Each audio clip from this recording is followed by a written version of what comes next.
এই পরিবেশ তো এর আগে কোনো সময় দেখি নাই, সত্যি কথা।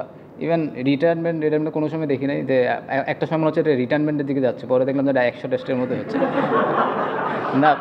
মানে মানে মানে এরকম না, মানে মনে হচ্ছিল যে রিটায়ারমেন্ট, যখন কারো রিটায়ারমেন্ট করে তখন এইভাবে অন্যান্য দেশে, আমাদের দেশে অন্যান্য দেশে এরকম দেখি আর কি।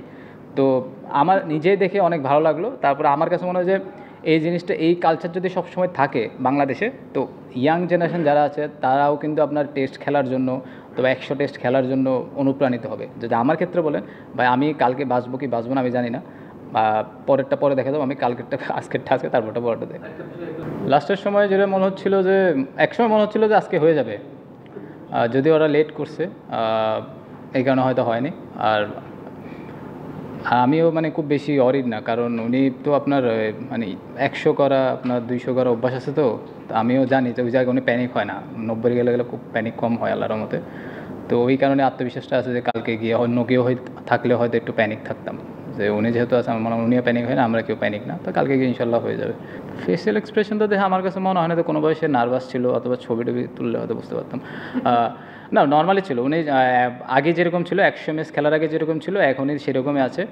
বাড়তি যে ওনার 100 ম্যাচ খেলছে, 100 ম্যাচ 100 মানে 100 করতে হবে ওইরকম কোনো কিছু দেখি না। আমি উনি যখন ক্রিজে আসছিল তখন তো মানে 0 রানে ছিল, তখন থেকে দেখছিলাম যে খুব কাম অ্যান্ড কোয়াইটভাবে আপনার খুব নর্মাল ক্রিকেট খেলছিল, উল্টাপাল্টা মানে সিচুয়েশন বুঝে ব্যাটিং করছিল। তো পুরোপুরি ইনিংসটা পুরো কন্ট্রোল ছিল, কাম ছিল অনেক।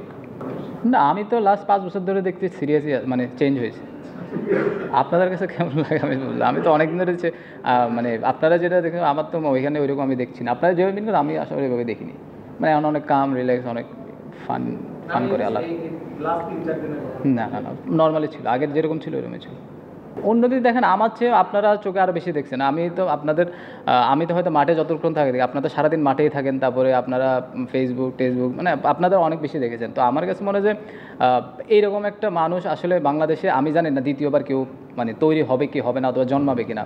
যে মানুষ আপনার রান করুক না করুক, তার জিম রানিং ফুড থেকে শুরু করে সব চলতে থাকে। অনেকে থাকে যে একটু হতাশা থাকে, ওনার ভিতরে কোনো হতাশাও নাই।